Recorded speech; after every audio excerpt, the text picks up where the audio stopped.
And welcome everybody into season 7, week 1 of Style Esports. My name is DJ. I'll be joined here shortly by Shinkari, and we've got a matchup between GSW Esports and Ban Redemption already into Pro Draft here. The Udyr taken away by GSW along with a Zed. So clearly a comfort pick there for Cool Pro Ninja that they are going to take away. Twisted Fate, the first ban here for the likes of Ban Redemption. We'll see what they do pick here. Hecarim going to be the second ban. That's a pretty typical one that we do see on red side. Don't want to let that Nightmare Horse get away from your side. We'll see what the bans do wrap up as here, but it is a fresh new season, fresh new faces as we do get started with Style Esports once again. So there is a lot to look forward to between these two teams as we are getting into the swing of things. Just a week removed from our Season 6 finals, Caitlyn and Senna look like the final takeaways. Can one of these teams make a run at it this season? We will have to find out. There is a lot of League of Legends to be played. It's not going to be the Senna. Ban Redemption really taking their time with this one. And it will be the Kaisa instead. So still an 80 carry ban away, but not quite the one that we were expecting at the beginning. And as mentioned, Redemption really taking their time trying to figure out what they have wanted to ban away in this draft. But it is GSW not taking any time to lock in Sivir with the first pick of the draft here. Do see that one come on through. What will the Sivir's answer?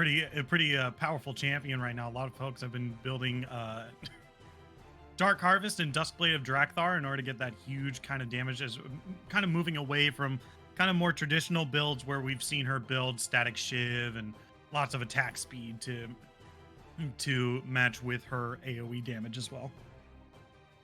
Yeah, there is a lot to like in this Sivir's kit. Provides a lot of utility, is super, super strong. You can take it lethality or you can go the traditional, attack speed build. Either one can be useful. It is interesting to see it picked B1 here, Shinkari. Usually we do see it picked a little bit later as an answer to things rather than an early pick. And I got to say, I'm a little surprised that Redemption have gone with this Lulu Gragas. They may be trying to flex this one around, maybe threatening like a Lulu top or something. But when you first pick Sivir, typically my response is, hey, you want to have a fun lane? Here's a cow for you.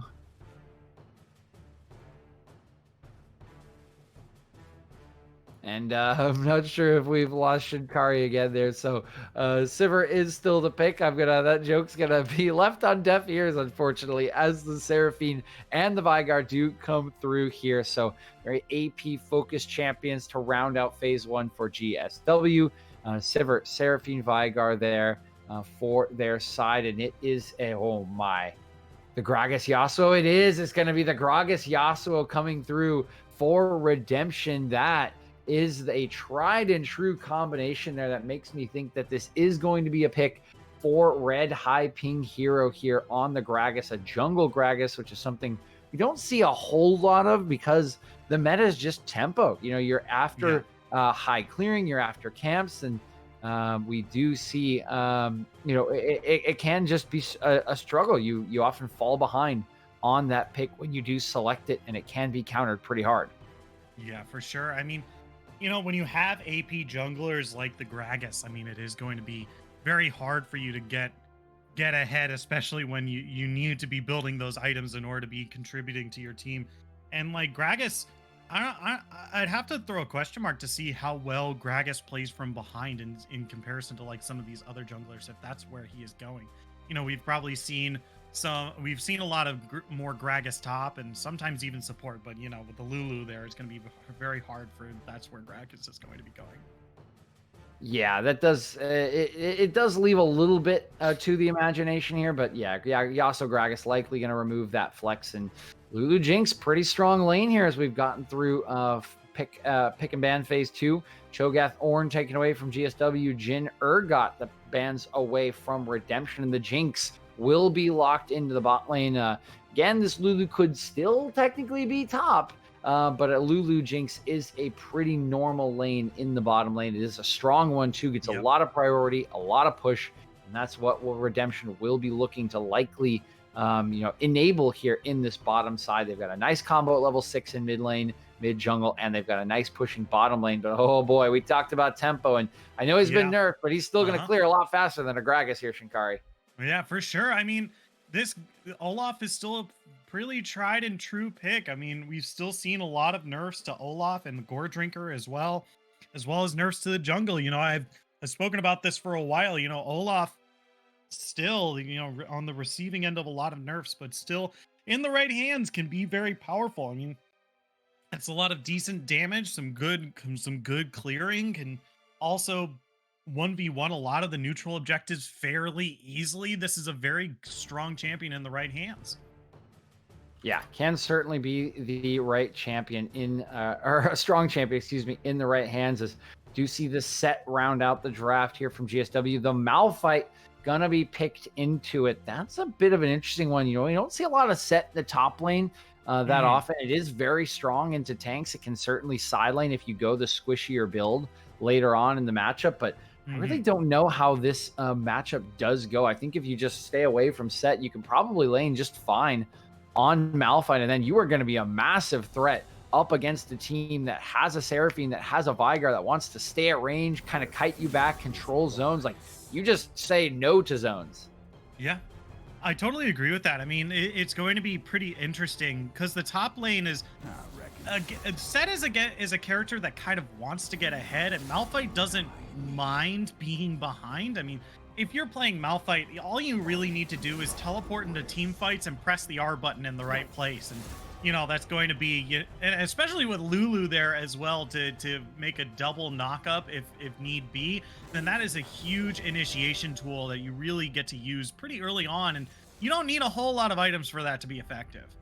Yeah, you certainly don't need a whole lot to be effective. You're always going to be strong on that Malphite. You press that R button, you're pretty much good to go there. So should be feeling just fine on this pick, regardless of what happens in lane. But as we do see these drafts wrap up, Shinkari, I got to ask you, looking at these two compositions, which one do you like a little bit more? What conditions do you like? And how do you expect these two teams to want to play out this game?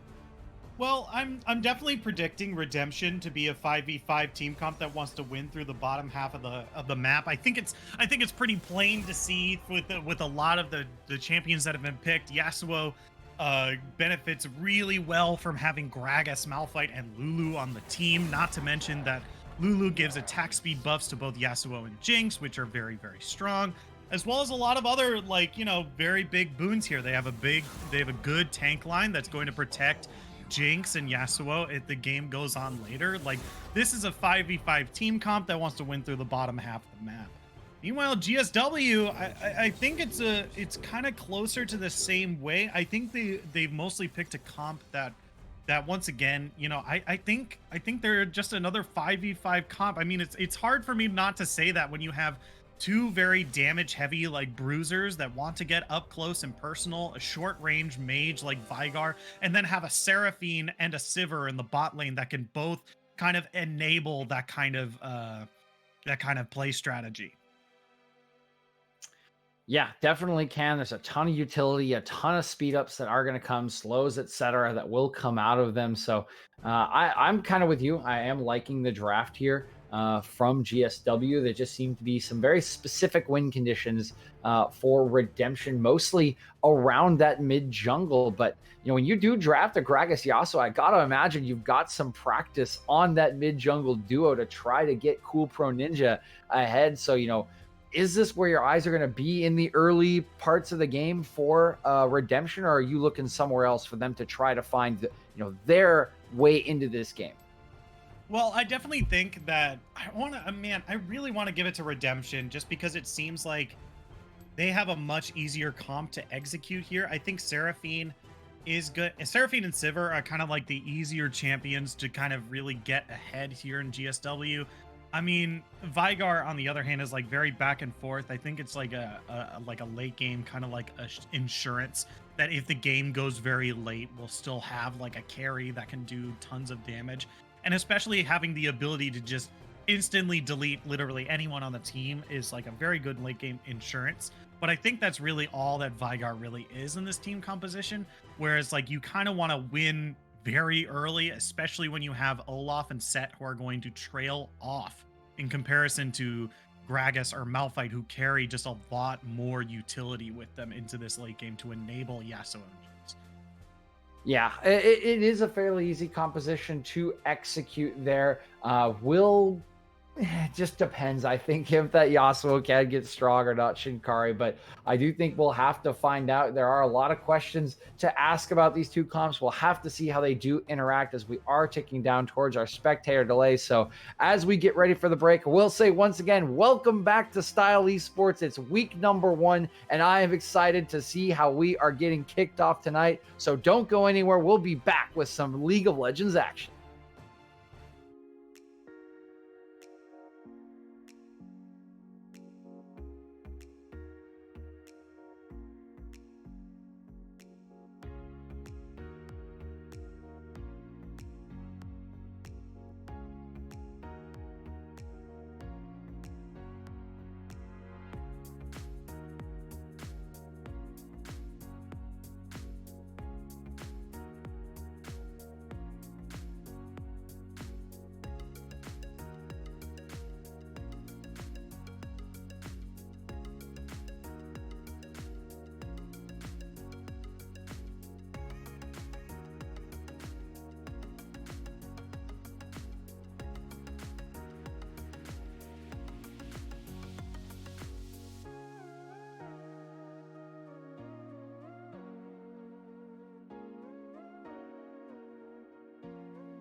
Hello, everyone. Welcome back to Style Esports Season 7. We are on the Rift with Redemption versus GSW. The lines of scrimmage have been drawn, and now we are ready to go. My name is Shinkari. I'm joined with the DJ, and we are here to bring you this amazing game. First week of the season. Ready to get going. DJ, how you doing?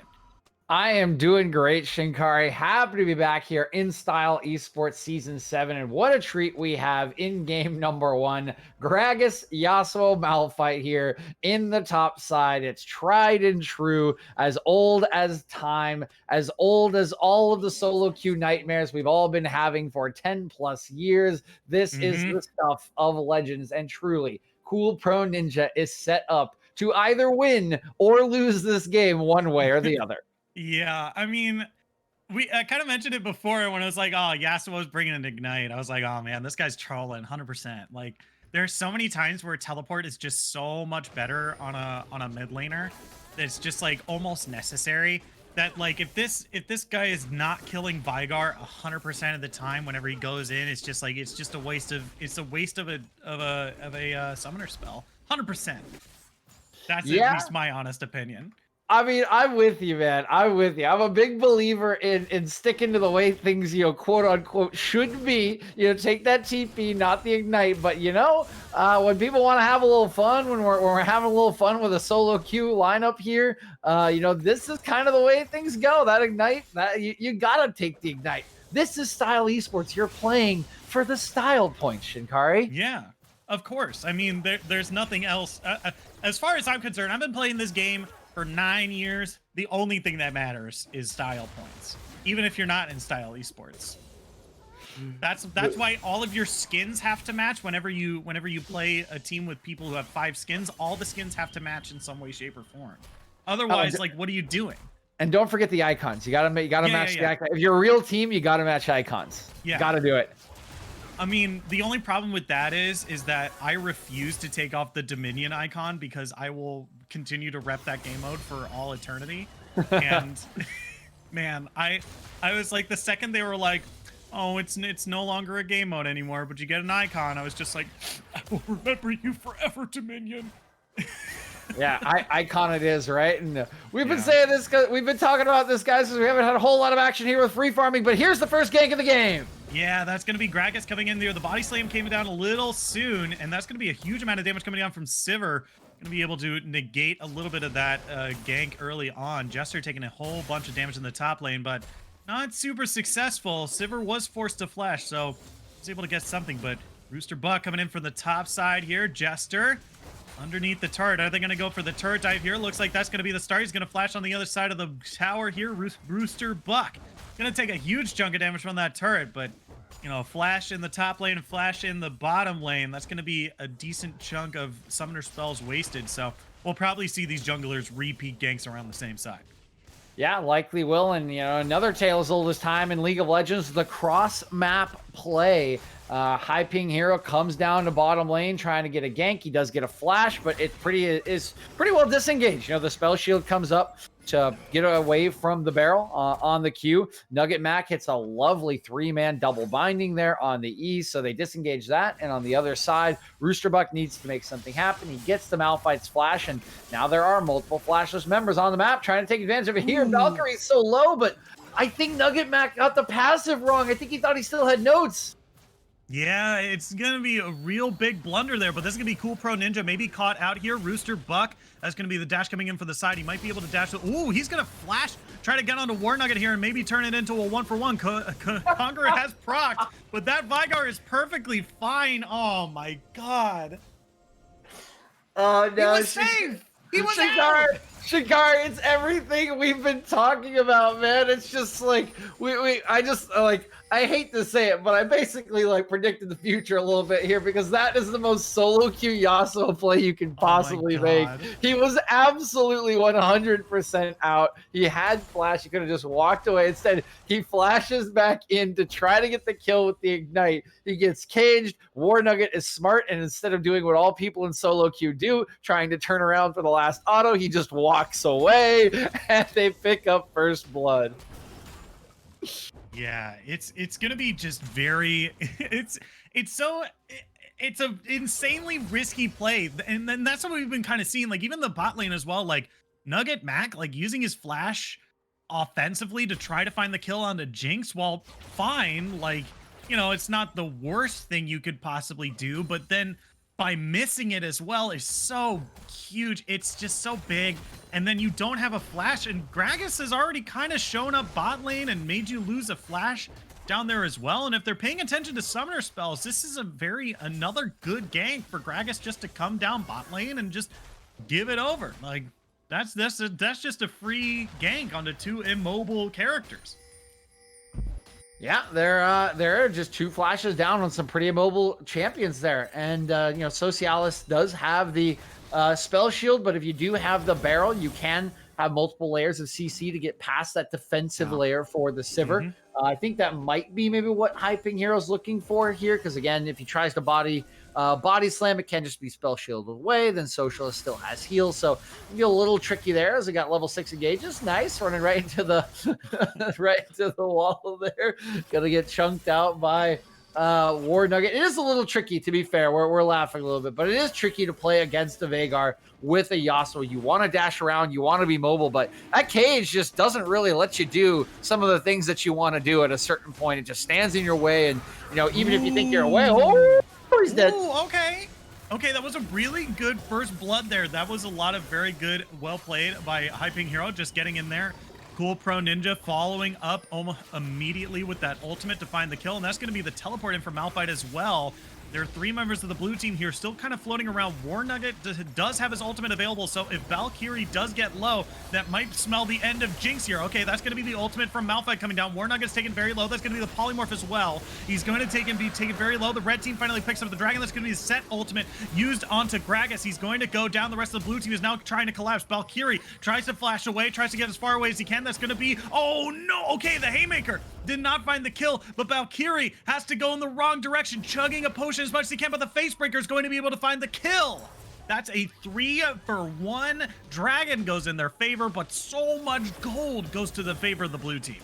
What a chaotic fight there, Shinkari. It all starts with a very nice combination from Cool Pro Ninja and High Ping Hero. High Ping flashes over the wall, I believe, to follow up on the kill on Roosterbuck. That makes the Dragon take, it should be easy. You've got the jungler, right? You got the smite, but it just takes so long that the rest of the composition here for GSW files in, and they make it very, very hard to take that one away. I think it ends in something like a 2-for-2 at the end of that fight, but at the very least, Redemption can be happy that they do walk away with the Ocean Drake. Yeah, and to me, it's kind of like half and half. And I don't want to say it's Lulu's fault, but to me, it's just kind of like it's an issue of commitment, because like Dumb Broad, the Lulu player, has been hanging on to that polymorph for so long, and that polymorph can also be used to give attack speed as well. So it could have been used to help kill the dragon a little faster and then immediately leave.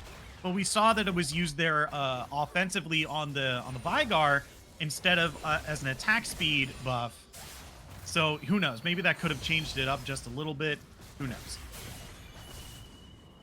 Yeah, it definitely could have played it out a little bit differently. That is just the nature sometimes of chaotic team fights. Maybe you're waiting for one thing, your teammates are calming you about something else, and you kind of just hold on to ability too long or don't use it in the right way. So a little bit unfortunate, but again, they do still take away that dragon, so won't be feeling too bad here. They are down about 2k gold though at 9.5 minutes, which is not really where you want to be at this moment. They do still have a very easy to execute composition. They've got that set up for Yasuo. They've got the Jinx on their side, but this other composition for GSW is no slouch in the late game as well. War Nugget got that infinite scaling on this Veigar. You've got the Sivir that can boost the set in there. So I do think there's a lot of good responses available for GSW, and they're sitting decently pretty here. If they can stop a Drake in the next 10 minutes and get this soul point delayed for the likes of Redemption, they'll be feeling very good about the state of this game. I mean, but I think we discussed this already in between, where we were like, yeah, even though Veigar is a late game champion, he's more of like insurance. Ooh, that's gonna be Yasuo dashing in immediately. That's gonna be the ultimate giant going to be able to find the kill here. Use the ignite as well, but I'm not 100% sure if that was necessary. But He was able to find the kill, solo kill in the lane though, and that's pretty huge. Ooh, okay. Got a flash on the bottom lane as well, and that's going to be Seraphine ultimate spent. Ooh, okay, it looks like Sivir wants more because On the Hunt is still active. Olaf is still in the bottom lane here. Gragas, ready to go, but it looks like both folks are just going to back off here. Oh, not on top lane though. Yeah, that's gonna be the suplex. It's not gonna find the kill. If there is going to be an extended engage, there he might be able to find something here. But I think Jester is just going to play as far back as he can here. That's going to be the explosive cast, knocking them away. Olaf is coming in from the side. This is the engagement he was looking for. That's going to be the teleport in as well. Jinx is so far away. And that's going to be one triple kill for the Vigar. Whoa! Let's go, War Nugget. Get yours, baby. TP's in, and what a setup from Nugget Mac. Getting the double binding onto the enemy composition. High ping hero, Dumbrod have nowhere to go. They get blown up with the first Baleful Strike, and then Nugget, he sees that Jinx trying to slink away. He's like, absolutely not. I am a better cop than anyone in Piltover. Yeah. You go down 2 for the triple kill. Yeah, it's really, really well played by the blue side here. Red team definitely overstepped their bounds a lot. Like, I'm not sure if Jinx was trying to stay back because they had taken too much damage and the rest of the team just tried to advance knowing that Jinx was going to stay back, or whether it was kind of a miscommunication with Jinx, like staying too far back. But like, it was an engagement with a 2v3 of Lulu and Gragas up against, you know, Olaf, Sivir, and Seraphine. And you could probably argue, well, you know, like, oh, they only had vision on Seraphine and Sivir, so it was really only a 2v2. But Olaf, you saw Olaf nearby, you knew he was there. Like, it's not like a mystery, like, oh, Olaf came out of nowhere. Like, he was hanging around bot side. You knew he was there. So the over-aggression without Jinx, and then Vigar not having his teleport being tracked as well, but it's just like a bunch of mistakes one after the other. Yeah, there are a decent amount of mistakes, and it is punishing the likes of Redemption pretty hard here. They're down 3K gold, you know, 7-3 in the kill score, and okay. Okay, that's a flash body slam over the wall. It's going to enable that ultimate from Yasuo. That's a very good shutdown for Yasuo there. Ooh, so Socialist here, not going to be slowed up, and finally he's going to tank the zap here. Gragas is coming in from the side here. Dumbrod is taken very, very low. That's going to be the charm across. Lulu almost goes down, is forced to use the wild growth on herself, but is finally going to go down to the Sivir here. TP? It's now a 3v2, but here comes 2 TPs. Both top laners are coming in here. Valkyrie is taken incredibly low. That's going to be the Facebreaker, going to be able to pick up the kill here. And now Krug is now going to fight Cool Pro Ninja on the backside here. Is going to be able to pick up the kill for himself. Another shutdown gold onto this Yasuo here. Is now back to a 2v2. That's a flash forward. Can't quite find the damage there. That's going to be a double kill for the Yasuo. Nugget Mac is going to back away, and that is going to be, I believe a 3 for 3 in the bottom.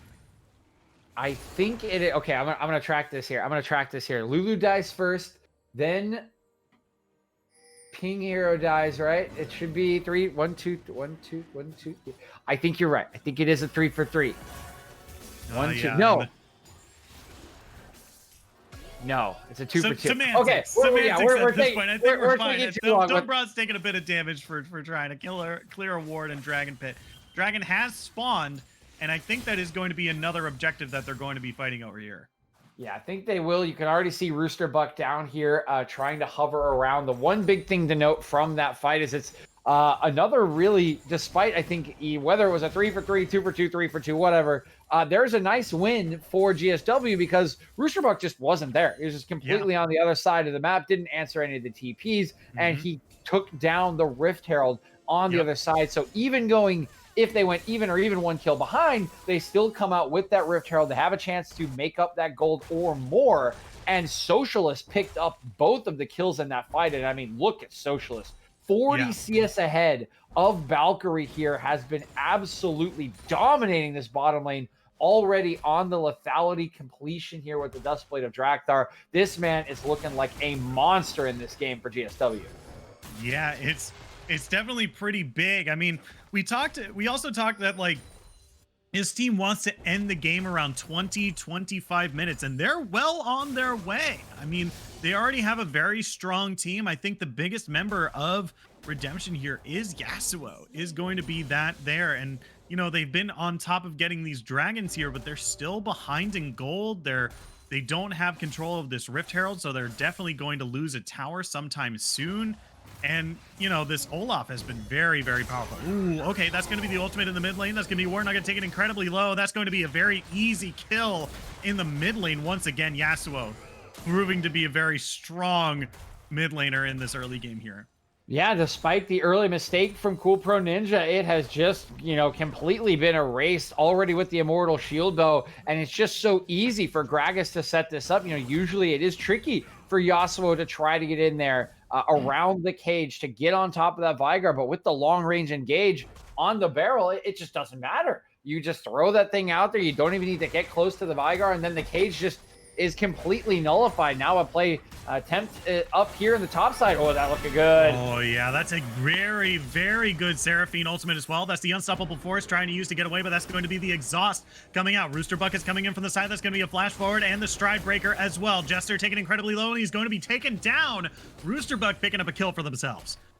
Yeah, and it does cost Rooster Buck his flash, but it is flash for flash, and they do get that kill. Rift Herald, I think, was summoned mid. That one's already been taken down. Now 2 members answering this in topside. Cool Pro's level 12 here. Very strong. Ooh, baby! That's a double knockup, a double Yasuo ultimate as well. Now Dumbrod is coming in from the side. That's going to use the Wild Growth to keep Krug in this little bit of space here. They're going to try to get on the Nugget Mac, but he's so far away. War Nugget is now the target, it looks like, but they can't quite get past the cage, so they're all going to just back away for now.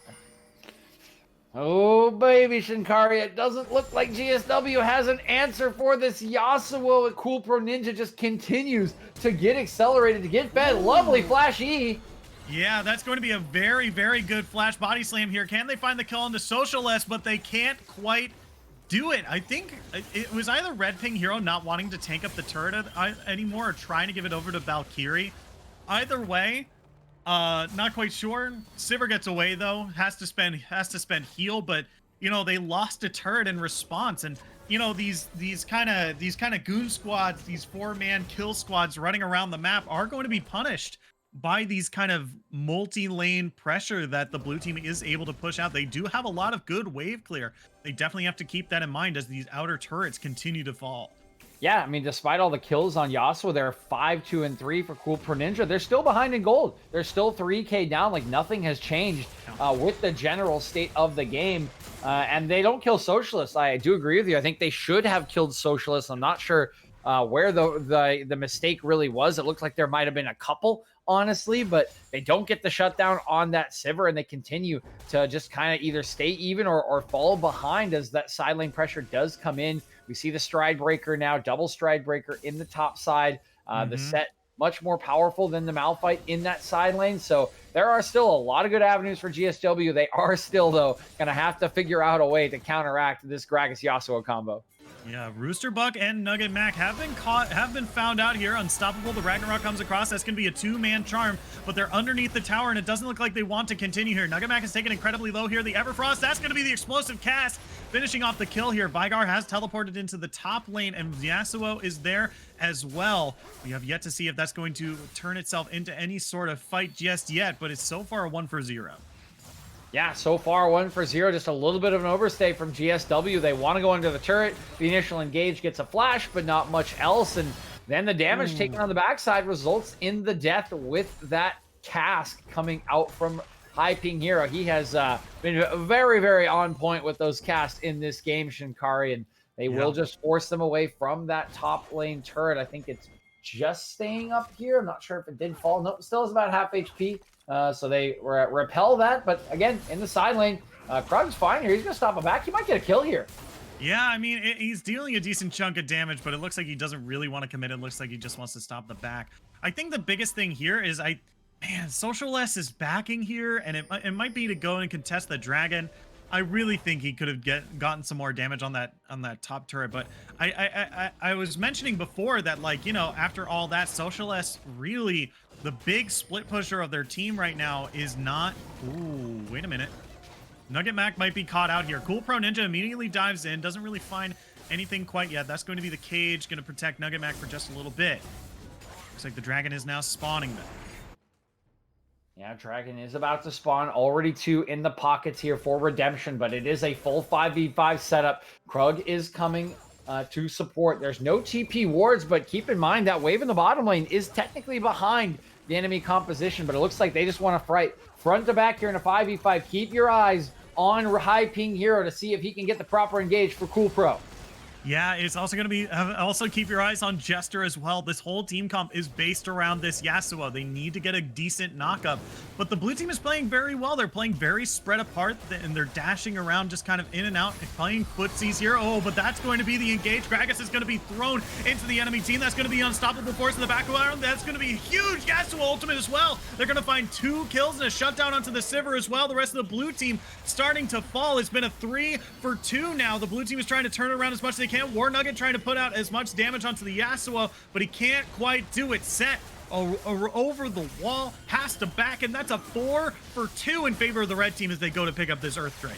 Yeah, the engage is really good from GSW, but the counter engage is what turns that fight. Jester holds on to his ulti at the beginning of that engagement. He waits for the 2 backline members, the bottom lane, to group up, and he nails them both with the unstoppable force. Cool Pro Ninja takes the invitation, comes in over the top, and blows up the damage dealers. He then finds a way onto War Nugget at the backside of the fight. The Drake has taken 3 more kills to Cool Pro Ninja, and boy, oh boy, Redemption really setting themselves up here for a Game 1 win. They do still trail in gold, but they are on Soul Point, and they have a really, really strong Yasuo with not a whole lot of hard CC on the enemy composition. Really just the set ultimate and War Nugget's cage, if he can even land it.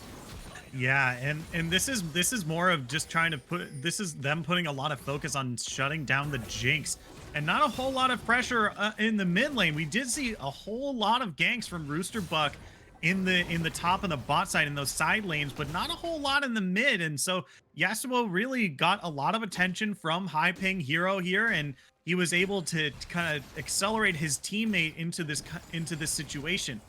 You know, we also now are in the situation of, if Yasuo isn't in a team fight, or if Yasuo dies early on, we're gonna have a lot of trouble. But this is a fight here. Valkyrie already dealing a lot of damage onto the set here. The haymaker punch is going to be able to find the kill. Wow. Socialist also being able to pick up a kill on the Lulu on the side, and that flash is not going to save you this time. The blue team might have picked up a turret in the mid lane, but they lost 3 deaths in the top lane. Wow, that is massive here for GSW. What a turnaround from Krug. He's caught out as the ulti is popped for Sivir to try to get him out. He even hits a Jinx trap, but it's not enough to get him away. He looks like he's dead to rights, says, okay, I guess I'm going back in here with the showstopper. He blows up the 80 carry, and then there's not enough damage anymore. You know, this is an AP Gragas, but it all comes in bursts, and Krug has that Vampiric Scepter in the inventory. He heals right through all the damage, gets a little bit of help from Socialist, who, by the way, like blew up Dumb Broad with like 1 Q and an auto. Like, it was pretty gross on the backside of that fight. And they're able to clean up the 3 kills. So despite the mid lane turret going down, despite the flash off of Roosterbuck, that's a big win for GSW, and they push their gold lead to 4K. Yeah, and this is kind of what I was talking about before that team fight. Like, all the gold is on Yasuo. Yasuo is so far ahead, 8-2-4, 196 CS. Like, you can't get better than him in this game. But and we said they're behind like 3,000 gold at the start of that team fight. That's because all the gold is on Yasuo. And if you go for a fight, if you get engaged on and Yasuo's not there, or if Yasuo dies, you're probably losing that team fight because the enemy team is just so much farther ahead. Yeah, that's very, very true. It pretty much is all on Cool Pro Ninjas. Wow, Baron being started up here. Here they come. That's really risky. This is super risky. Oh, okay. That's gonna be the charm. Only hitting Malphite though. But that is going to be Set coming in here for the cleanup. War Nugget. Oh my god, so much damage. They lose the Baron as well. The red team is trying to turn this around as much as they can, but that huge haymaker punch is gonna put a huge chunk of AoE damage across the board. And we said that this team comp wants to win around 24-25 minutes, and here we are. 25 minutes. They're pushing into the enemy base. There's so many towers are gone, and they got Baron buff to boot. Yeah, they've got the Baron, and it's just been handed to them on a silver platter by Redemption, who make, as we mentioned, an extremely bold call to just fresh start up Baron from zero here at about 24 and a half minutes. They are spotted, they are on vision, and I got bad news for them, Shinkari. Baron makes you very weak. It shreds your resistances when you get into a team fight, and you already, as we mentioned, really only have one team fighter. This entire composition was built off of Cool Pro Ninja. All of the kills are on Cool Pro Ninja. If he does not get a huge Yasuo ulti onto the backline, you're probably not going to win the fight. And they got jumped on. There was no chance to get CC down. There was no chance to get an ulti. He did kill Nugget, but at what cost? It's a Baron. It's 4 kills. It's an inhibitor. This game's been blown open, and they have to try to salvage it at this Drake. Yeah, and maybe the call was to bait Baron, but they started dealing so much damage that they're like, oh yeah, we can kill this. And that's false. It's false. You're 25 minutes into this game, you have a Jinx and a Yasuo. You're not killing the Baron. The second the enemy team shows up, you have to be gone. You have to be faster than the enemy team. But now they're trying to fight 5v5 against the Baron buff. Yeah, they are trying to fight 5v5. Trap gonna land, but here goes the Olaf. Yeah, that's gonna be the Ragnarok coming across, and the rest of the team trying to get that Yasuo ultimate, but they're diving on top of Valkyrie here. The rest of the team's so far away, they're not gonna be able to find it. Jester looking for an unstoppable force here, but they're back on the dragon. Jester trying to zone out again. That's gonna be the charm coming across. It's 3 members. That's a huge chunk of damage on a high bar pro, but there is the Yasuo ultimate. Gonna find the first kill as Jester is going to try to take up as much as he can, but Warnugget is able to find the kill on the Yasuo. They're finally picking up the Dragon Soul here, but now there's only 2 members left of the blue team, and War Nugget wants more. He's gonna flash forward. High Ping Hero is gonna interrupt that. There's the Everfrost coming across as well. He's taken pretty low. Jinx is now back in the fight. They're gonna be able to find the shutdown onto the Vigar. Sivir is now hanging on the sides as well. Is she gonna try to be a hero? There is the Q across the board, but is she going to do it? Don't be a hero, Sivir. Just leave. Okay, thank God. All right. Man, what a fight that time around.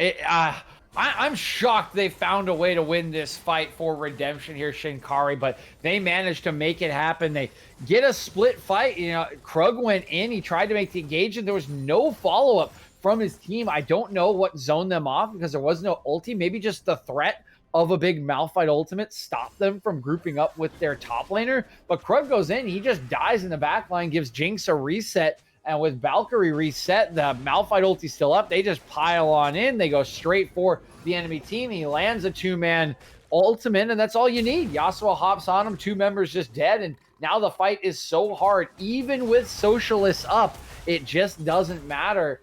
They do close the gold gap a little bit. Can they kill Krug here?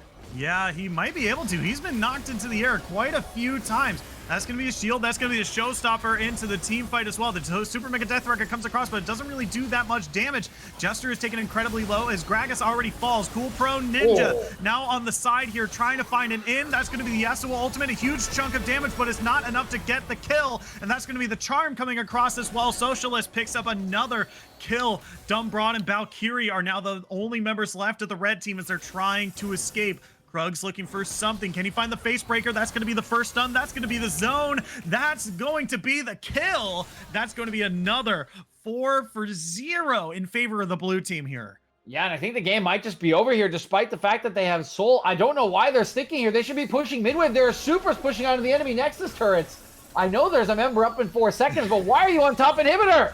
Yeah, I mean, it might just because Olaf is in the bot side trying to get turrets as well. They're trying to maybe like put as much pressure on the enemy team as possible, but like I agree with you. There's like you could have possibly ended the game there. Like the only person coming up was Gragas, and he doesn't deal that much damage, and you really just gotta try to force the issue here. You know, as much as I say like the other team is a late game comp that, you know, that wants this game to go later, you know, you're giving them kind of like an avenue back into this game whenever you don't end it, you know. Yeah. And that seems a little weird to say, but you know, the longer this game goes on, the more that Jinx is going to get items, the more damage she's going to be doing.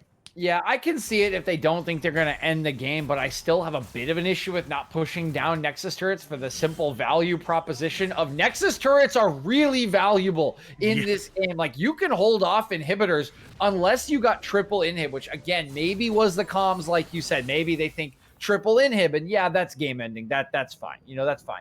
But 2 inhibs with 1 respawning now, you can fight that off. Like, you can hold a wave in topside with 1 member. Nexus turrets do not come back. And they are so hard to defend your base after they go down, particularly when there are super minions on the map. So I do still have a bit of an issue with them going to top side, but they are still set up for success here as the second Baron is spawning. There is, though, that Mountain Soul that was claimed in the last Drake fight on the enemy composition. Going to be great against someone like Socialist. Can they get through it? Oh, that's going to be Ragnarok pop pretty early. That's going to be a stride breaker as well. They're trying to get on the high ping hero. The charm is going to come across as well, but only hits 1 member. Jester is stunned up as well. That's going to be the flash forward. That's going to enable Cool Pro Ninja to find up a kill here. He's now going to dive on a Socialist, force the flash away. The rest of the team fight is happening around Red Buff. The Cool Pro Ninja finally goes down. Now Krug is trying to dive onto Dumb Broad here. War Nugget is there to help as well. That's the Haymaker coming across. Shut down onto Sivir on the backside there, but that is so much happening there. There's just so many of the red team has fallen. That's 4 for 2, and that's teleports going right into the base. Should be the end of the game here. The TPs are in. Multiple members moving down mid. It's just a Malphite with no ulti. He cannot clear waves, and he cannot do anything to Krug. Yeah, Krug already does so much damage here. War Nugget could even come in for a bit of damage because he doesn't have a whole lot of magic resist here. Yeah, look at that already. Jesus. Krug taking up the turrets here. Okay, Gragas is finally back up. They might be able to get a Nexus turret. Okay, they can't quite end the game yet. Well, second time I've been wrong about the game ending here. The wave just not big enough, and even at 31 minutes, I guess the respawn timer is just not quite enough. This feels like late game. We have an Elder Dragon spawning in 57 seconds. Like, I'm baffled that this hasn't been the end of the game. Honestly, Shinkari, 2 4-man death, like 4 people down for the enemy team, and somehow this game is still going on. Yeah, for sure. I mean, I don't know what's keeping them from ending the game here. Perhaps it was like, like you said, the waves not being in their favor, or Vigar not having teleport, or not having the right member of the team, right, the Sivir, in order to actually kill the turrets here. But now the red team is kind of forced into a situation where they just kind of have to defend the base. We see Jinx in the top lane clearing super minions, and now we see the blue team just like waiting in this brush for a death brush here, which they might actually be able to get off, actually. I mean, I think they should, right? There's no vision at the moment. You've got all of these wards around the jungle. You hard win these fights if you can set up the right trap. Here we go. Krug's a little bit separated. Now you can regroup now, Nugget. You don't need to be there anymore. Yeah, you're not Rooster Bug is already on the track. That's a very early Ragnarok here. They're looking for high ping hero here. Cool Pro Ninja is also the target as well. There's going to be a huge chunk of damage coming across. Red high ping hero is going to be the first of all. Krug is going to be the next catastrophe in this fight. That's going to be the double kill for Set, and War Nugget is going to pick up another one for themselves. Jinx comes up to this fight just a little too late, taking incredibly low here, but there's so many super minions in the base now. Valkyrie has to run all the way home, but look at all of those super minions. There has to be like 7 in there. There's no way. Yeah, here comes the teleport in. That's going to be Set getting the face breaker. That's going to be the ace. That's going to be the game, and game 1 goes over to GSW. Game 1 to GSW, and they just started to win all of the team fights the later the game went, mostly because there was really just only one carry for redemption. It was Cool Pro Ninja 1v9, or it was go on home. Valkyrie was so far behind in this game, sitting at 1 item. That's it. Just the Gale Force, 1, 7, and 8 on this Jinx, 181 CS, and just not set up for a lot of success. So if it wasn't going to be Cool Pro hitting a big ulti, mostly onto Socialist, you just weren't winning these fights. I mean, Socialist was just dishing out so much damage. I know it's not an attack speed Sivir, but look at some of the bursts that came out from in these team fights. And in that last one, most importantly, Shinkari, double ultimate comes in from Gragas, from High Ping Hero and Jester. Neither one of them went on to Sivir. Free hitting in the back line. There's no chance you win that fight. Yeah, for sure. And It really is something you got to clean up towards the second game as we get into game two here. We really got to see some attention into that bot lane. I know Yasuo was kind of like the linchpin for this team comp here, especially with a Gragas and a Malphite. But you really, if there's only one carry on your team, if that carry isn't present, or if that carry is not getting the best possible engagement that they can, it's kind of that gold is kind of dead in the water. Yeah, gold just dead in the water if that's your only carry, if that's your only option. So, yeah, they're gonna have to see if they can change it up a little bit here. I don't necessarily mind the strategy. It did get Cool Pro Ninja ahead. There were a lot of positives in this game, and as we've mentioned multiple times, it's a pretty easy to execute comp. The big issue here was, again, it was just one carry. I think they need to do a little more, whether it's in draft or in the early part of the game, to set Valkyrie up to at least be even and be a part of the game, so they have another avenue outside of just one player.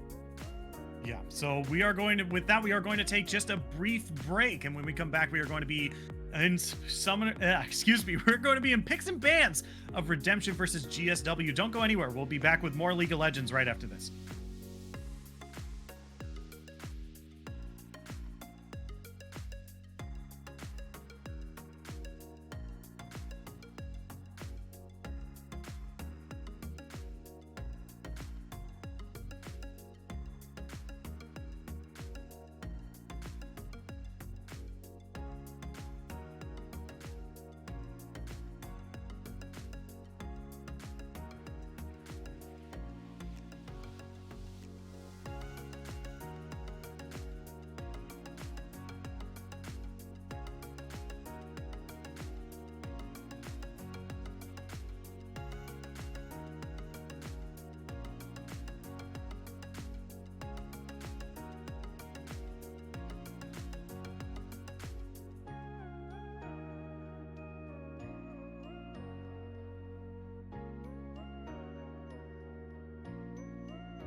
Hello, everyone. Welcome back to Style Esports Season 7. We're here with Game 2 of Redemption versus GSW.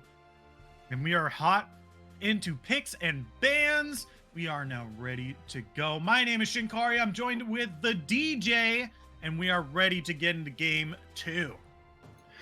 Yes, we are, and we got a very fun game number 1. The full Yasuo top lane came out in game 1, but it was not enough for Redemption to take it, despite Cool Pro Ninja getting a lot of kills. Socialist was a monster on the Sivir in that game, as was Krug really on the set. Couple of engages that went a little haywire here and there. Didn't get some follow-up from his team on those occasions, to be fair, but just a really solid team fighting game from the likes of GSW. They struggled with Cool Pro Ninja, but when they got in those 5v5s, when they got time to set up and not sort of get skirmished down by that Yasuo, they were really, really solid in those occasions. You can see already taking away the Yasuo. They don't want to deal with that skirmish again. They're very confident that if they get their fights, they are going to take this game and take the series, but they're going to have to do it against the sacrificial ban from last game, the Hecarim,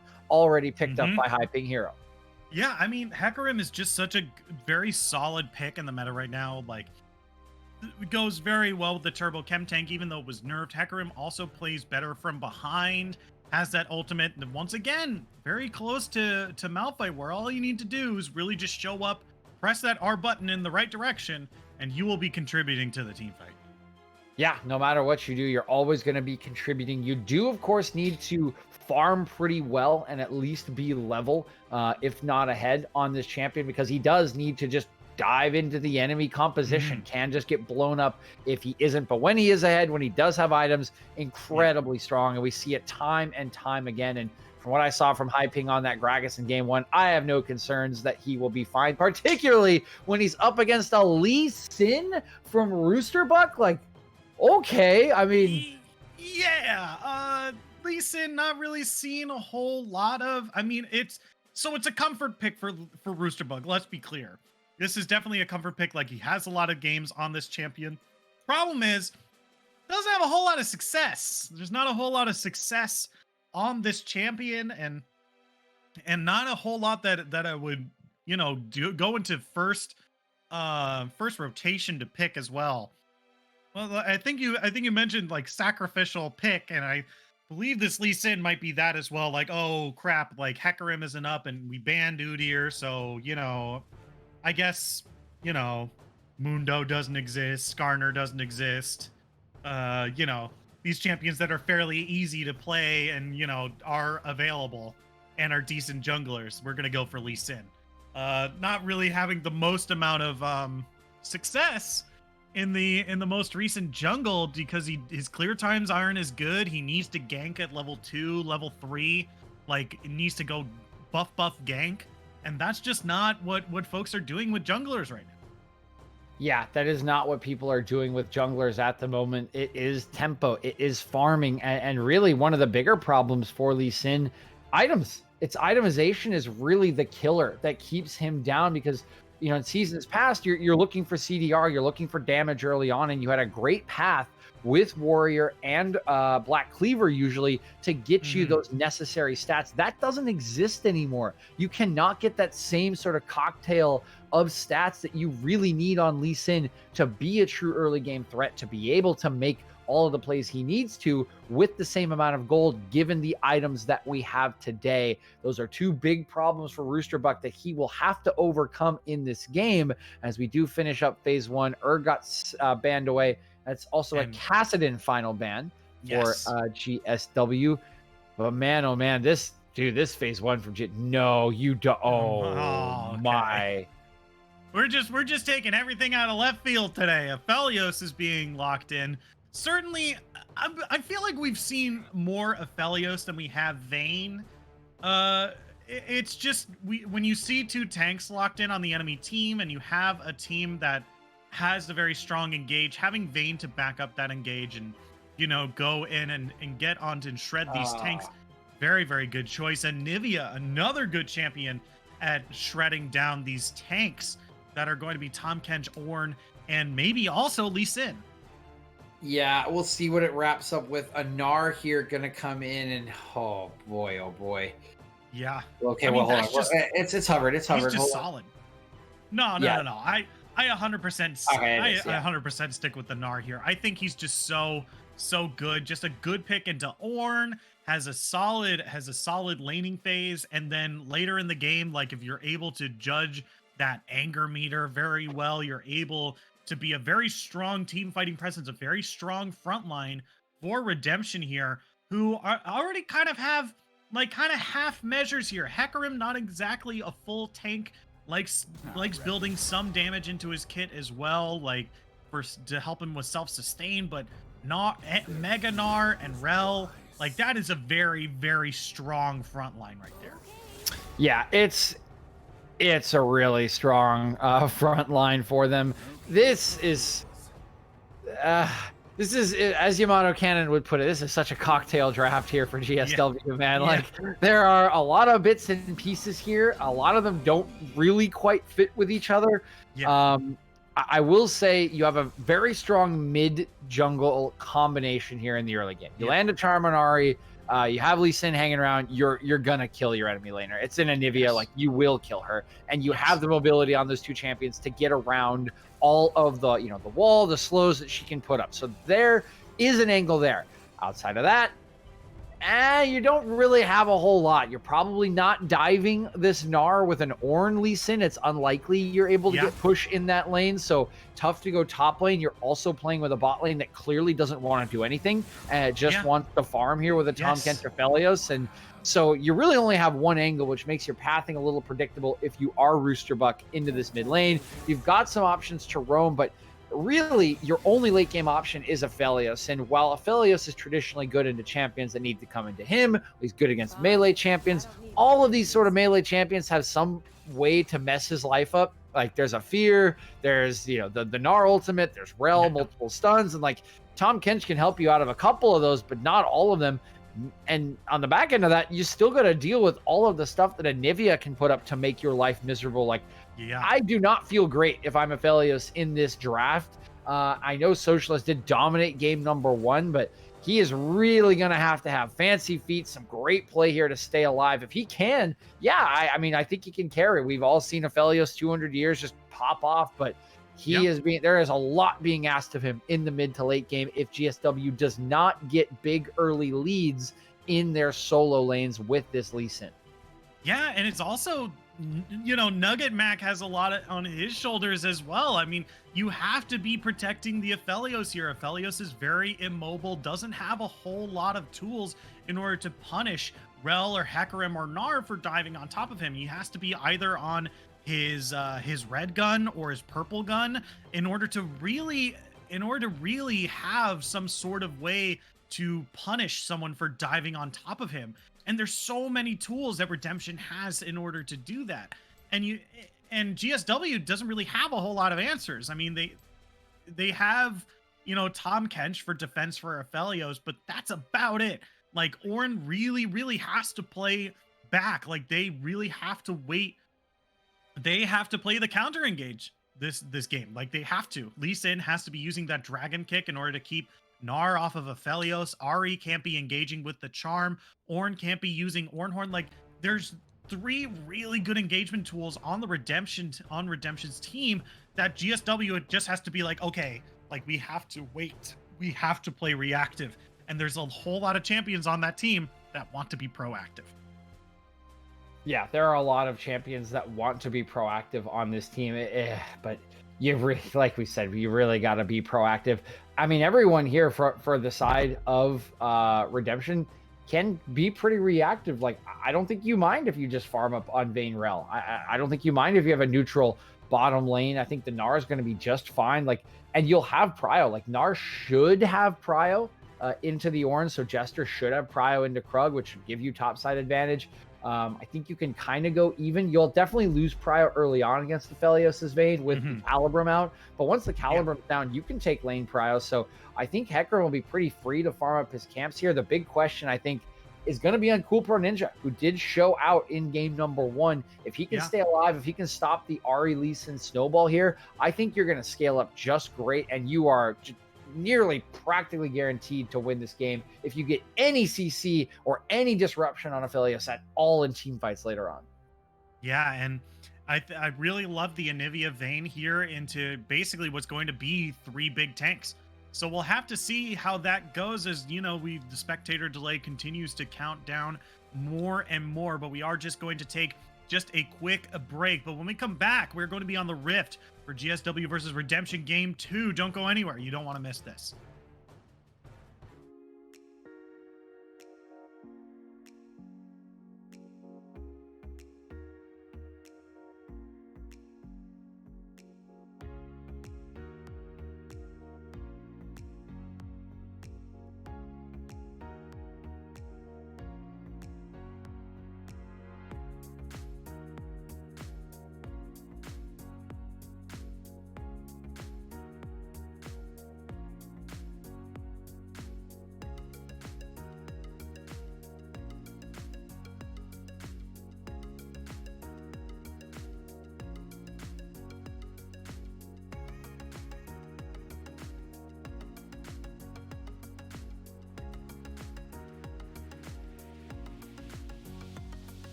Hello, everyone. Welcome back to Style Esports Season 7. We are on the Rift of GSW versus Redemption. And the line of scrimmage has been drawn. And I think something already caught our eyes as we started this match. And it's that hail of blades on this Tom Kench here. Yeah, baby, we got a battle Tom Kench in the bottom lane. And now maybe we all see why Nugget Mac picked it first On red side, that is not something you ever see, but Nugget Mac clearly thinks he has an angle here because that's Ignite on Tom Kench. You would usually see Exhaust against a Vayne and a Hecarim. That is a Hail of Blades to get your attack speed up. That is the approach velocity to run them down. Like, this man is trying to kill Valkyrie in lane as many times as he possibly can. There may be some consequences for this later on, of course, but watch out for Nugget Mac. Tom Kench's are historically very strong in the early laning phase, and he is going to try to just bull over Valkyrie and Dumb Broad. So we'll see if he can pull it off. Yeah, there was a part of me that's just like, why not just go the AD starting item? Just screw the shoulder play, pick up the sight. Like, let's go, dude. Like, let's really kill him level 1. Like, that's going to be the entire thing this early game. And I think I mentioned it before with Yasuo. If you're not getting kills in this game, then that Hail of Blades is an entire waste. It's just such a waste that you could have been taking Guardian with. Yeah, I completely agree with you there. Guardian's just going to be way more valuable later in fights for Socialists. So many things that could ruin him. You've got basically then 2 escapes. If you have Guardian up, you can negate one thing, you can negate a second with your Eat, and it just is a very greedy choice. So like you said, it needs to pay off in laning phase. It needs to pay off with lane control, with kills in the early to mid game when that rune will still be effective, when Tom Kench is a very, very strong champion and not just an Eat bot. Here, War Nugget taking a pretty tough trade there, but early level 2 in for Socialist. Would expect this with the range on the Calibrum, but gonna have to keep your eyes on his farming. Again, he is the late game win condition for the likes of GSW, but in this early game, again, it's got to be jungle mid here. Roosterbuck on this Lee Sin. We'll see what his decisions are. He's full clear in bottom side, but Lee Sin does not have to full clear his entire jungle. Yeah, he's much stronger in lane, like we said, level 2, level 3. He's very good at skirmishing or even dueling, but he's staying in his own jungle here, going from red to Krugs to chickens, and it looks like he's going top lane now. So, yep, that's where we'll probably see the next gank, is just so much scuffling has happened in this mid lane here. Yeah, Wade's in a good spot here. That's what the call's for. Jester doesn't see him. This is an early engage by Krug. This is way too early. This is missed time. Meanwhile, there's a gank in bottom side. This is going to be a flash for sure.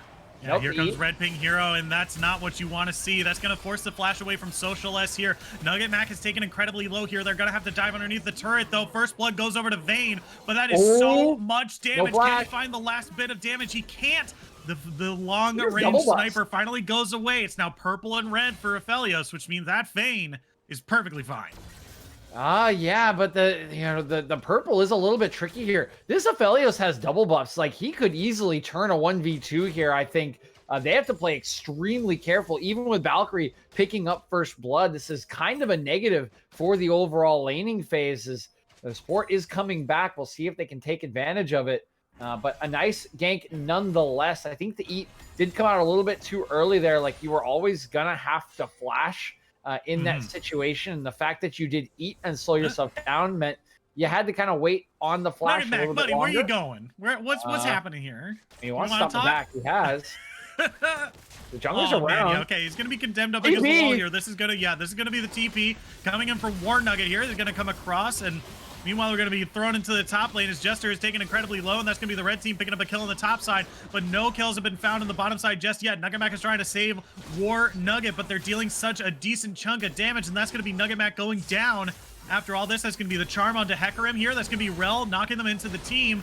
But that is going to be Socialist finally picking up the kill. A double kill for themselves as well as Rel falls down. Cool Pro Ninja is trying to find something off of this kill as the best they can. But that is one purple stack. Let's see if Pro Ninja is going to try to look for the root here. They're going to be able to land it. The charm does not land, and they can't quite get it. Oh, man, that's going to put Anivia into an egg. And that is probably just going to be another kill for Aphelios as he goes on a rampage and an unofficial triple kill in the bottom lane.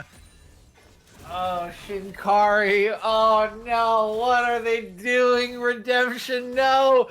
Turret shots, man. Turrets do so much damage in the early game. They keep going in. They keep disrespecting the turret range. This is twice now. I mean, the counter engage is not bad there. They had their flashes. They were able to get away. They take Nugget Mac down again. There's no flash on the TK, but they just, for the second time, they over chase on the Socialists. They go too far. They're greeting for this guy with double buffs, and they walk into turret range. So yeah, they get a kill, but they just walk away with blinking health bars from the turret, and Socialists like, oh, thank you very much. I'll just sweep you all away and pick up 4 kills for myself. And now the late game win condition, the only late game win condition for GSW, is just 1000% online. He already has Zerker Greaves and Pickaxe. Like, this is an insane start for Socialists, who dominated game number 1, and he is set up so well to dominate game 2. Yeah, but it looks like Nugget Mac might be caught out. Is here. More Nugget going to land the charm on the high ping hero, taking incredibly low. That's going to be the Ignite, taking him down, and that's going to be Dumb Broad versus 4 members of the red team, as that's going to be just another pickup. Rooster Buck picking up a nice kill for themselves. I mean, I don't want to count him out like completely because I have a good late game team fighting composition, but like, GG's go next maybe. Like this is bad. Like, this is really, really bad, Shinkari. They disrespect the TP timer, so you can see Jesters is nowhere near coming off of cooldown. They go for an engage onto the support once again. The Tom Kench with a shield. They get TP'd on. They get taken down. It's more kills over to the side of GSW. You now have a 2-0 Lee Sin. The first Drake has been taken. A 4-0 Aphelios. Like, the early game win condition, online. The late game win condition, online. Like, can you even stay alive long enough? Yeah, High Pring Hero is in the top side here. Krug might be able to find the kill onto Jester, but that was the most sloppy topside fight I've ever seen. If y'all were watching for a bit, you'll have to rewind just a little bit. Gnar misses his ultimate, and then lands a stun, and then tries to walk away through Tribrush. Ornn uses his Ornn Horn almost immediately, then flashes forward, misses the pillar, and then has to use a knock-up in order to get that kill. Like, he used so much and got so little out of it. Oh yeah, I mean, he used everything and he got absolutely nothing, and it's a little unfortunate there for Krug, as the jungler does show up to sort of clean him up after he does sort of mess up his engage. But we'll still be feeling probably okay. You know, he's even CS with this Gnar, and you know, despite Ornn kind of falling out of the meta a little bit compared to other top lane tanks, there's one thing he's always going to be better at, and that's that he's just going to provide more in the late game, because he just does it for free. He just gives the rest of your team free gold, free power buffs here, and that's all you really need to do in this game with the way that Socialist is set up to carry. So you're going to be feeling great, and your late game will be enhanced by that Ornn. I was still concerned about the late game because I think it's going to be hard for Socialist to stand still and auto, but if he has the boosted stats and he's this far ahead, again, we are not going to be getting to even mid-game fights for a while now because of how this early game has gone, and so well set up for it are the side of GSW. But more action in the bottom lane. Counter engage, though. That's going to be a huge counter engage here. Valkyrie is taken incredibly low here. Dashes forward, but that's going to be Socialist picking up the kill here. Socialist dealing a huge amount of damage with this flamethrower here. That's going to probably be the root as well. And 2 kills for Lee Sin, 1 kill for Aphelios, and only 1 kill going over to the Vayne up down there. And that is just such another blunder for the blue team. Yeah, I mean, you give them props for trying, Shinkari, but they just keep running into angles that have already been read, that have already been sussed out, that just don't have a high chance of succeeding. They knew that Lee Sin was bottom side. He cleared out a ward in the Tribrush like he's doing right now. Like, they had to know he was still down here. There was not enough time for him to get to the other side of the map. So they try to make an engage. They try to pile on, get the shutdown off Socialist, and they just get countered. Once again, the third time this game they've gotten countered by a TP or a counter gank, and now you have a 4-0-1 Lee Sin for Roosterbuck, a 5-0-2 Aphelios, who I think is going to buy his mythic item on his next base. Like, this is insane. You can't make the gank. You can't. It's an art. Here comes a gank into the mid lane here, but you really can't dive onto this War Nugget here. Forced to use the ultimate, but I don't think that's much of a loss here. I think War Nugget is perfectly fine with trading an ultimate for not death, as he deals just half of Cool Pro Ninja's HP bar. Yeah, Yeah, I mean, you just like you cannot be a run at you champion and make a gank on an Ari. Maybe you can if you're like Cloud Soul Udyr or something, Yeah. but it just doesn't work. You know, you're gonna get charmed. She's gonna dash away from you 3 times. Like unless the stun comes through and you burst her down, it just isn't happening. So another waste of time here for the likes of Redemption. That's a nice trade if you can make it happen. Nope, not quite. Yep. Okay, okay, Rooster Bug coming in Bug. from the side here. He might look for the dive. Nugget Mac, okay. Rooster Bug's dive is going to be interrupted as Nugget Mac is now walking back through the lane. Okay, Rooster Bug is taking incredibly low. He's going to have to use the ultimate to be. Oh, Wow. no. Okay, right. He's going to find the kill on the Hecarim here with that little bit of execute damage. And man, that. I thought for a second Rooster Bug was surely dead because he had to use that ultimate, that dragon kick, just had to use it defensively. And now we're not going to stun up underneath Turf Force to flash away. Yeah, it looks like he's not going to die this time, but man, 11-4 at 11 minutes. You really hate to see it. 3,000 gold separates these two teams.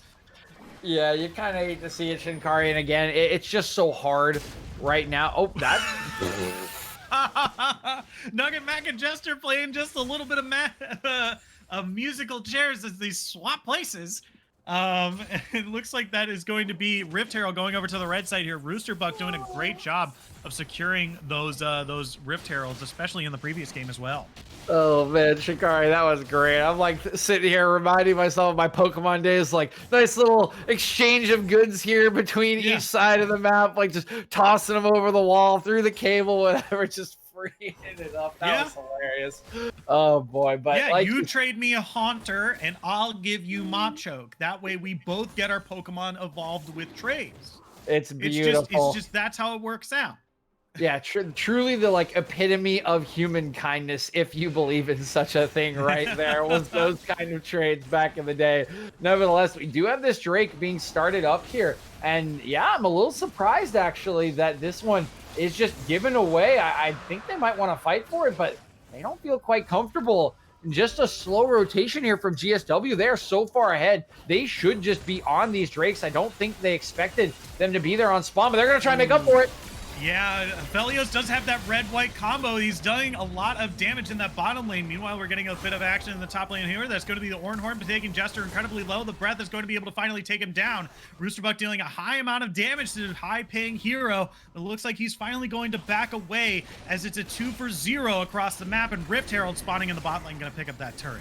Yeah, so we were complimenting Roosterbuck on his objective control because of how far ahead he is in this game. He gets that Rift Herald, which is now paying off here. Didn't quite get to that Dragon in time, which was a little unfortunate, I think, for GWS. They want those Drakes. They're so far ahead. They want to stack. They want to get to that Soul win condition, but you can just see how far ahead they are. I mean, again, they do not have a winning 5v5. In a team fight, in a 5v5 team fight, they lose. But it doesn't matter. They're just winning everywhere across the map because they are stronger. Like, Socialist has that mythic item. He just walks forward, presses his ultimate button, says, there's no way we lose this fight. I have gun combination. I have all the power I could possibly want. Like, we just don't lose. They win bot side. They win top side in a solo kill for Krug. It is just GSW gapping right now in all of their matchups. And they are so set up to take this game number 2. 6K gold lead at 14 minutes. Yeah, and it's also important to note that Ari got a lot of damage onto the mid lane turret. Like, with Anivia rotating down to help with that dragon and then forced to going through the bot lane side, you know, it made that she was just in that lane for just so much longer. So Ari just got free farm. She's now 20 CS up over her opponent, and that mid turret is almost gone. It's almost gone. Yeah, I mean, one more play and that thing will be gone, and the plates have just fallen. There's been full gold on most of these turrets. You've already got bot side or your bot lane swapping up to top side to continue the pressure here. Like, this is just such a big lead for the side of GWS, and it's going to take a lot of careful play here from Redemption to get back into this one. Again, they have a great 5v5 composition in the later stages of the game, but they need to get gold on some of these members, particularly high ping hero who is so far behind here that he just can't access his camps. Coolpro should be okay here. Yeah, it's taking a lot of damage from Krug here, and usually it's the other way around, especially because Krug only really has a null magic mantle. That guy doesn't have a whole lot of magic resist, and Anivia is just doing nothing. Bupkis just doing nothing to him. So he's just got free range in that bot lane there. It just doesn't matter what lane Anivia swaps to, just getting abused, and you really, really hate to see it if you're the blue side right now.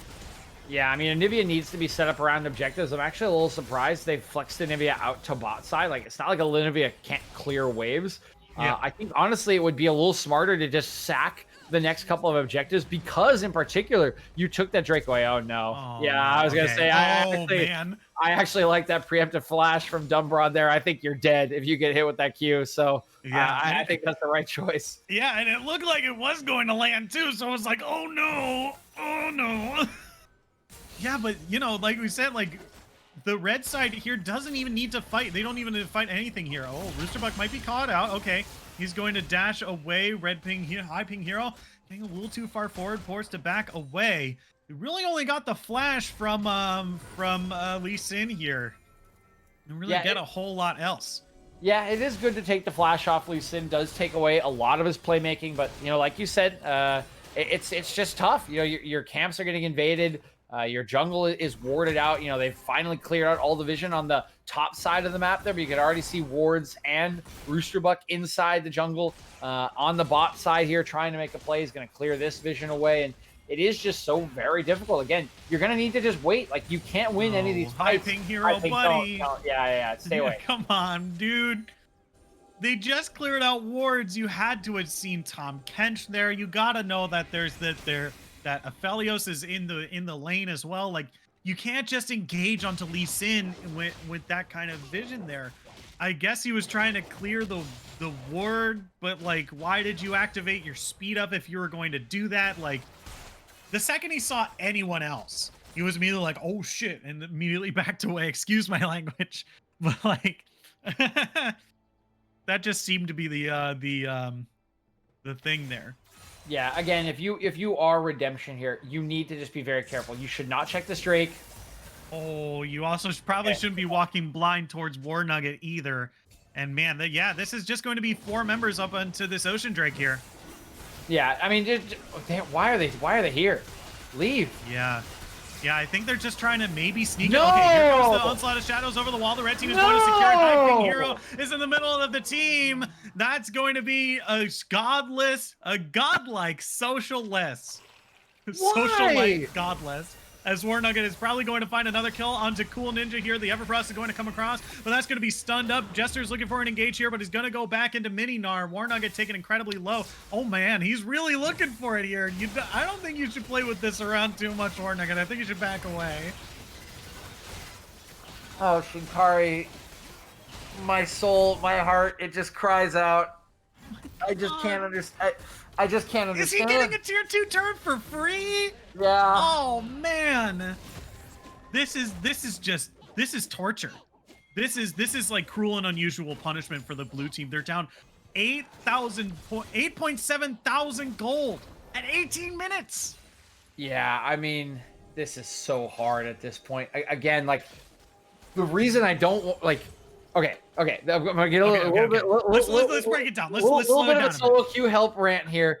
So when you are this far behind, you don't get to do things. You don't get to. You're not allowed to do things until you can get to a point where you can fight. That point to fight is either on 1 full items or 2 full items. You can finally now see 1 full items coming in for this team. They did not have that at the last Drake. They tried to fight it anyway. Okay, they're gonna back off here. Because right now... Oh, yeah, Dumbrod's going to be knocked into the air here. 2 members are brittle. Can't really find the rest of the engage. Oh, excuse me. They can't find the rest of the engage here. Shelly is going to go down. Oh, excuse me. And that's just going to be the red team backing off here. They're looking to do a death rush. Oh, that's War Nugget stunned out, and that's going to be High Ping Hero immediately dashing in here. Krug looking for the knockup, but not going to be able to find it. The rest of the red team is collapsed, ready to engage if the blue team decides to turn around, but it looks like they don't want this fight either. Pings are coming out to Baron. Yeah, again, you just, it's so hard to engage onto an RA like that. It's just so easy for her to dash away from you as that animation comes through. Okay, back to what I was saying here. When you are this far behind, you need to get gold onto your carry member so that you can get to a setup position with your strong 5v5. with this composition that is likely on 2 items. So you know that you should be seeding objectives either way up until the point that a massive one, like potentially Baron, comes onto the map. So why do you not have your Vayne in bot lane so she can free farm solo experience and gold, not contest the Drake, and then potentially contest Baron? Because you can't contest Baron now. You're just going to lose the fight. Yeah, I don't think if there's any Hail Mary play, I think this is it right here. They're probably looking for like the stat decrease on Baron to maybe give them an edge, but they're just so set. It's nearly 9,000 gold behind. There's no way. There's no way. Okay, here comes the Ornhorn across. He's going to find a knock-up onto 2 members. Ping Hero's looking for the steal, but that's going to be Baron Nashor going down, and that's going to be Ari picking up the kill as well. Valkyrie is kicked into the team. Dumbbrod is taking a whole bunch of damage. Roosterbuck is going to be the first casualty of the red team here, but there's so many members of the blue team already down. There's going to be multiple flashes over the wall. He's going to get rooted, and now Cool Pro Ninja's now the only one left. That's going to be the charm. Now he's an egg. Now he's an omelet. That's going to be the ace. A 5 for 1 in favor of GSW. Yeah, I think the respawn timers mean it's not quite GG if they can clear the wave. You've got 1 member up, it's high ping. You've got another in 2 seconds, another in 4, but there are still 20-second timers on the rest of the enemy team. Looks like they're going to take 1 inhib. They're not going to risk it here. They're just going to head down to bottom lane and start to systematically destroy the enemy base. But again, this is just so far gone. I mean, look at Socialist, man. He is 9-0-5 with nearly 200 CS. He's about to complete his 3rd item. You just can't do anything. You engage on it, it just doesn't matter. Come on, no, buddy. All right, he's going to be immediately caught out by the Everfrost from Warnugget and immediately taken down. Like, this is insane. Yeah, just a bit of a preemptive engage, maybe a little bit tilted here at this point in the game, down 13k gold at 22 minutes. The Baron in the enemy's hands, and honestly, yeah, they want to reset. Like, they have so much gold sitting in their pockets at this point. I'm pretty sure Felios is going to go back and complete his 3rd item. Warnugget should be fine, does have the dash to just get away. They're going to want to dash on him. Yep, he will just ulti away. Smart stuff there from Warnugget. And there it is. 3rd item does come in. Bloodthirster is in. 2 items for Lee Sin. Eclipse, Death's Dance, like Cosmic Drive is in for our, I mean, yeah, this is insane. So again, we'll go back to the point of you fight on your item spikes, right? Because there is a point when you are behind, even by this much gold, at which you start to complete your 2nd item before most of the enemy team completes their 3rd. That is your window to fight around an objective. You need to send important members into solo lanes to get free golden EXP up until that point, because the only beneficial thing about having an inhibitor down, having waves pushed into you, is you get free access to farm the entire time. That is what you needed to be doing before the 2nd Drake instead of contesting it. That is what you probably need to be doing now, but it's a little bit trickier when the enemy team has Baron and they're trying to shove into your base. Yeah, it's even trickier when you're down 12,000 gold. They've now spent so much to try to CC Krug here. That's going to be the Dragon Kick, kicking away Jester here. So the Ornhorn is going to knock Piping Hero into the air. And now the rest of the team is now in this base here. Arya split pushing in that mid lane, trying to push in those super minions to try to get onto those Nexus turrets. The red team is probably poised to win this game, and it's up to the blue team here to try to hold on for just a little bit longer. Yeah, they're going to try to hold on, but again, it's going to be so difficult. Already Super's pouring in to both of these lanes. Excuse me, Super's pouring in mid lane pretty soon here. A chunk on Chester is just huge, and that's just Warnugget on 2 items. You haven't even gone over to Socialists with 3 here as they're shoving in this top wave. They're looking for triple inhib. They're going tutorial style. Warnugget, okay, good escape. Yeah, he's just dashing back and forth, and this is Warnugget has free reign to just do this. It's insanely hard to punish him right now. He can just kind of do whatever he wants in this enemy team base. All right, that's going to be the knock-up by the Rel here. That's going to be a great Magnet Storm, but where's the rest of the team? Rel is going to be taken down as Lee Sin dies on the backside here, 1 for 1. But, that's still probably in the red team's favor here, as they can probably continue, and that level up means that there is now a Worm Fallen sacrifice, an ornament for Aphelios now, and he's at full HP with a Bloodthirster shield. Oh god, yeah, don't even. That just sounds disgusting, man. That is the stuff of nightmares for an AD carry like myself, because it happens so very often when I get smurfed on Shinkari. That's pretty much what it looks like right there, and they are going to have to back away here as they did not get their third inhibitor. So a good enough base defense coming in from Redemption. But once again, they are just so up against it, nearly out of time, out of options. The Soul Drake, the Ocean Drake spawning in just 2.5 minutes. And it would just get so much harder to cut through these members. There's really no executioners. There's no grievous wounds. There's actually none. There are actually 0 grievous wounds in Redemption's builds here, even up against the Bloodthirster, even up against an Aphelios, against 2 Ocean Drakes. Like, that is a huge mistake, but it will get so much worse if Ocean Soul comes in, but it doesn't even look like they're going to get there. That's going to be the immediate engage, and immediately Anevia is turned into an egg here as the rest of the team starts to fall. Aphelios, look at all of those chakrams he has! Oh my god, he does so much damage! But Valkyrie is the only person left on the blue team, and that's going to be Tom Kench just eating up Aphelios. They doesn't even need to do it. And that's going to be the red team just sweeping through the blue team. An absolute stomp in their favor. That's going to be GSW picking up game 2.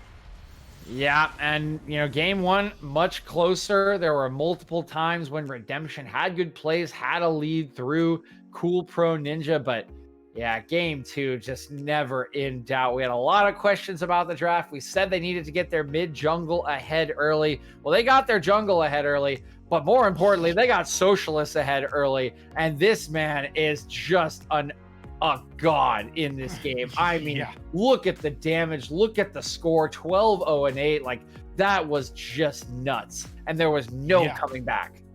Yeah, it was insane. And a lot of it came from like a lot of this early play. Like, the second that we saw Aphelios was 4-0, we were like, man, Aphelios is a character that just kind of struggles in the early game, like has a bunch of like bad lineups with his guns, like needs some items in order to get ahead. But if he's ahead in the mid game, then it's going to be hard to stop him. At 4 minutes, he was 4-0 at about 5 minutes into the game. That means that mid-game Aphelios ahead is online. And we saw him come back to lane, like you said, Berserker Greaves and a pickaxe. That's insane. That's insane. Yeah, that was just insane. That's pretty much the way to describe the game. But, I mean, if you're GSW, you're going to take it. A quick 2-0. They put down Redemption, and in very emphatic fashion, they will go 1-0 in week 1 of Style Esports Season 7. We'll have to see more of them because that was an exciting game number 1 or series number 1 for them, and they looked really, really good, Shinkari. Yeah, for sure. I mean, if you're in this elo around with where GSW is and you're going to be going up against them, you're going to have to watch this game because they are a force to be reckoned with.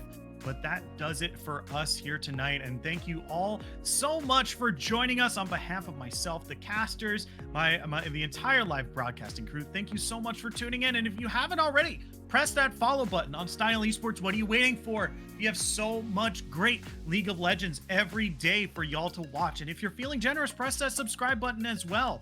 Really helps us out. But once again, thanks to DJ for casting with me tonight, and our good friend Ewok for giving us a little bit of insider information about Gragas in game 1. Thank you all so much. We'll see you in the next game. Bye-bye.